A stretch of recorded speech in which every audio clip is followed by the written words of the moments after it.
And we are back for the final game week of the Premier League season. It is game week 38, and what a season it's been. Really pleased to say that we do go in to the final week with the race for the title still undecided, the race for Champions League still undecided, the race for Europa League still undecided, and the fight for relegation still undecided. Great for the neutrals, it really is. But I'd also thought it'd be great to whack the old face cam on this morning and just say thank you to anyone and everyone who has helped develop this series over the course of the year. To start off with like 5 or 6 views, all from my mates, to now averaging around 200 to 300. Really does show that we have done a good job here. I've really enjoyed making it. And yeah, I just wanted to say thank you to everyone that has made the series as good as it has been. On terms of the face cam as well, I am going to leave it on for the rest of the video. I've had a couple of people speak to me about it may help make the videos a little bit more engaging. So please let me know down in the comments what you think about having the face cam on.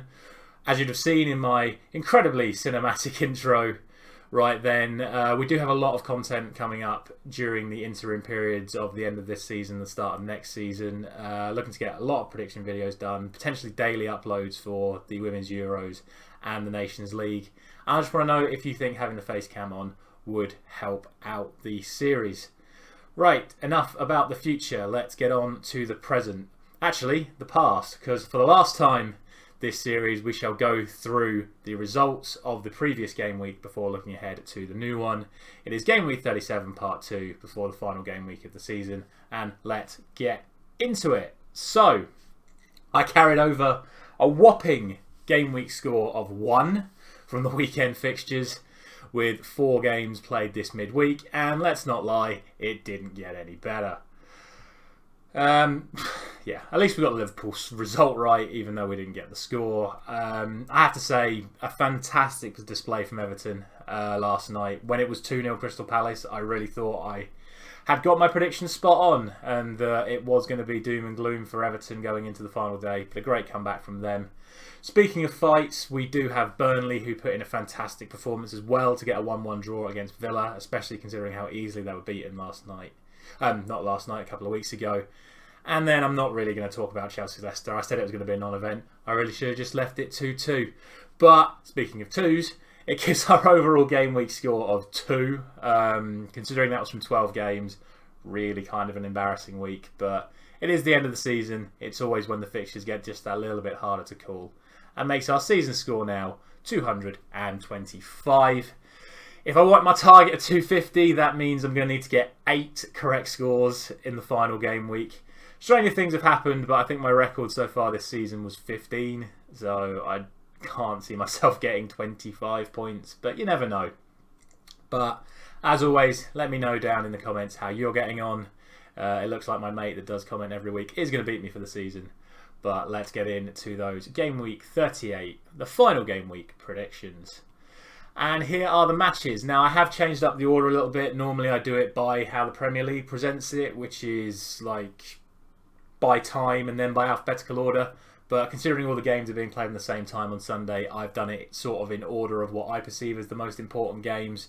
So starting off with the 2 games that are really only being fought out for end of table position, then the Europa League matches, then the relegation matches, the Champions League matches, and then the title matches.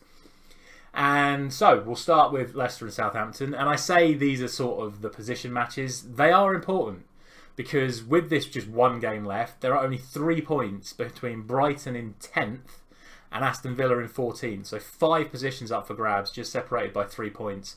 And on top of that, Leicester are 2 points behind Wolves in 8th with this 1 game left. So there's a lot of prize money on the lines in these games. So never assume that these are real nothing games at the end of the season. These mean an awful lot to these clubs, as it could mean masses of transfer funds available for next summer.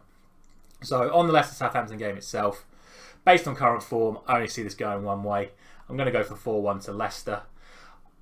Southampton, yes, did put in a good display against Liverpool, but it was Liverpool's reserves. As much as people want to say how good Liverpool's second string team looked, and it shows how good Jurgen Klopp is as a coach, it was still Liverpool's reserves, and Southampton weren't able to get the job done. So given the way Leicester have played the last couple of weeks, I can only see them walking away with this. On to the other game, the sort of meaningless games, shall we say. We have Chelsea and Watford. This is more going to be an exhibition match. There's a lot of Chelsea players that are going to be playing their last games for the club here. Azpilicueta, Alonso and Christensen all heading to Barcelona, it seems, and Rudiger heading to Real Madrid.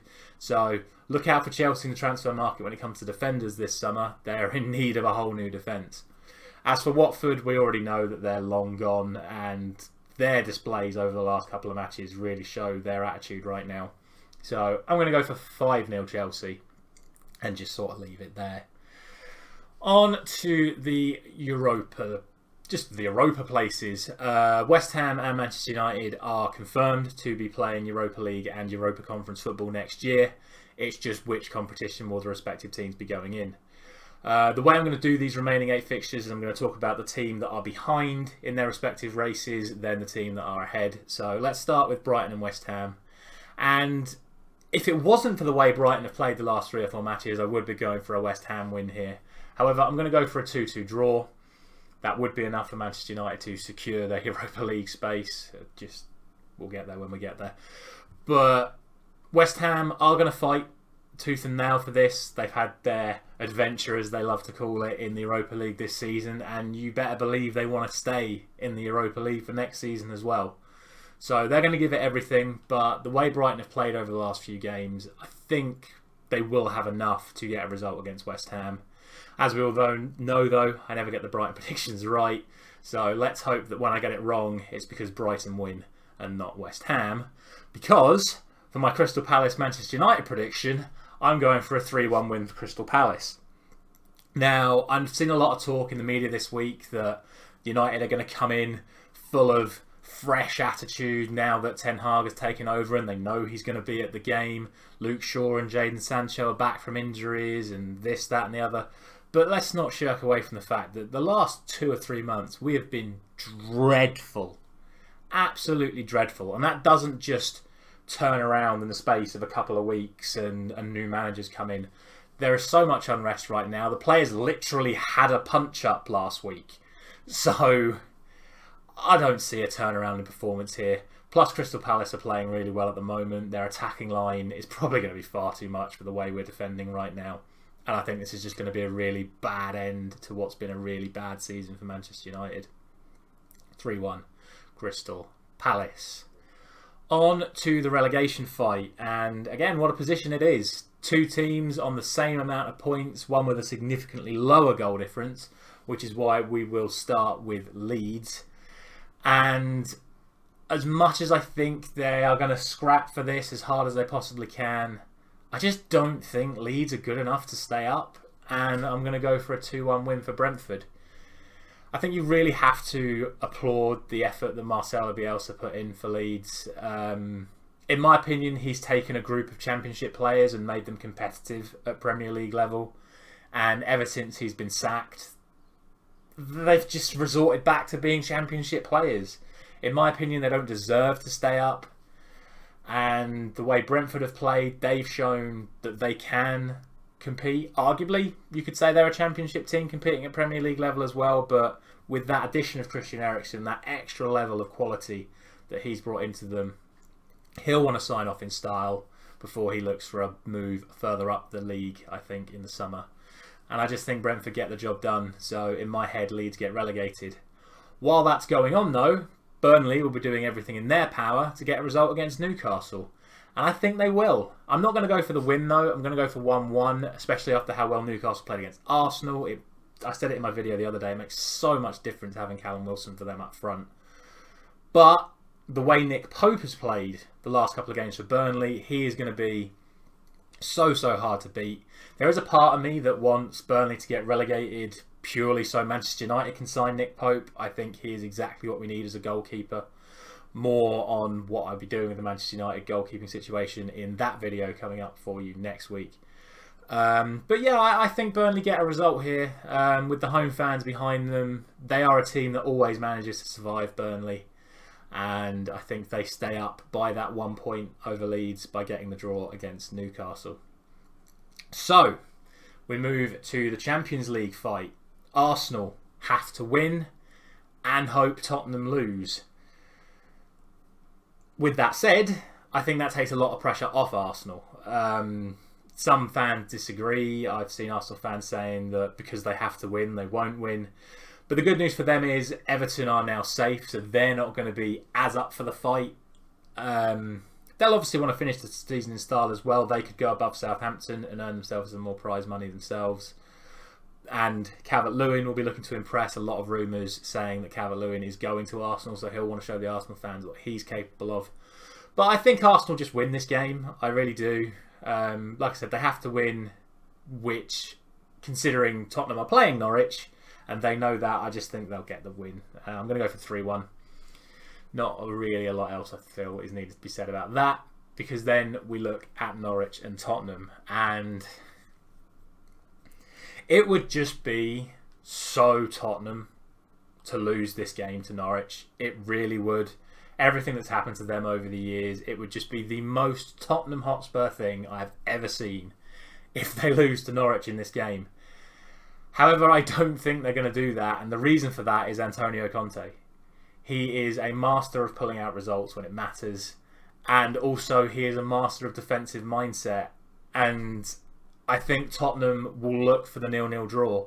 They know that all they need is a draw. They'll look at Norwich, see how little attacking threat they've posed to teams this year, and just say, right, whatever happens today, Norwich do not score. I am, though, going to go for a 1-0 win for Spurs, because I just can't see Norwich keeping a clean sheet. Tottenham could have one chance and score the way that Norwich have defended this season. So I'm going to go for 1-0 Tottenham, and sorry Arsenal fans, I just don't see it happening for you as much as you want it to happen. Finally then, we have 2 games left, the race for the title. We have Liverpool Wolves and Man City Aston Villa. So again, we'll start with the team on the hunt, and that is Liverpool, and I'm going to go for a 3-1 win for Liverpool. And I'm going for that purely because I don't think Jurgen Klopp will play his full first team. I think a lot of them will come back in, but not all of them. He's going to look again at what happened to Salah and Van Dijk in that FA Cup final. His priority is 100% the Champions League final.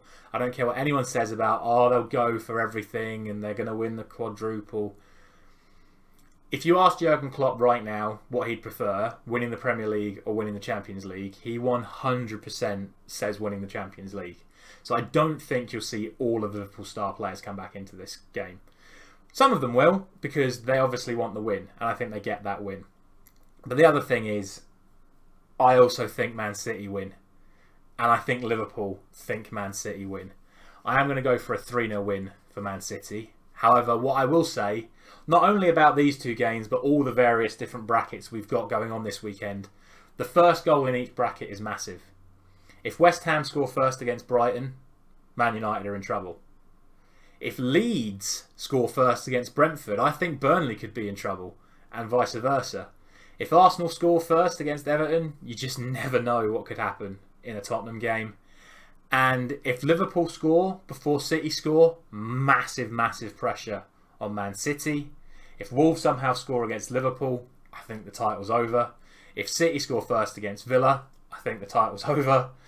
And if Aston Villa can somehow score against Man City, then, oh my, we could have a hell of a story developing on this day. But at the end of the day, it's Man City at home to Aston Villa. And you can say what you want about Steven Gerrard and Coutinho and Danny Ings, and look at all the players he rested just so he can beat Man City on the final day of the season. Man City should beat Aston Villa at home. And if they don't, then they don't deserve to win the league. Flat out, as far as I'm concerned. But I just think they do. I think they've got so much quality. I think they do score first and then just go on to win, like they have done on several other occasions over recent years when it comes down to the final day. This exact scenario happened a couple of years ago, and the moment Man City scored, that was it. The title was over. So we shall see, but in my head, Liverpool win and Man City win. City win the league, Tottenham get Champions League, Burnley stay up, Leeds get relegated, and Manchester United just get Europa League football for next season. And that is it for my predictions. If you are interested in how I finish up in terms of my season score, I am going to put the results to this in my Champions League /playoff final video. The reason for that being is I always see the playoff final as sort of like game week 0, the first game of the new Premier League season. I always see it as the playoff final because that team then plays Premier League football. So I will put my final season score in that video. Again, as always, comment down below with how you think the final day is going to go. And like I said earlier, let me know what you think about having the face cam, whether or not you like having me explaining things to you in person with the help of my lovely assistant Dave, or if you prefer just to have the scores on the board and have me hiding away. It is literally just a simple click of a button, just like that, on and off, on and off. So it's not difficult in terms of editing style and whatnot. And yeah, that'll be it. So as always, like, share and subscribe, especially if you're interested in any of the new series we've got coming up. And of course, ring that bell to get your predictions in for the new series, with the Nations League and the Women's Euros each having their own separate scoring systems. And I will see you next week with a whole bunch of new content. Thank you so much for everything you've given me over the course of this year, and I will see you very, very soon.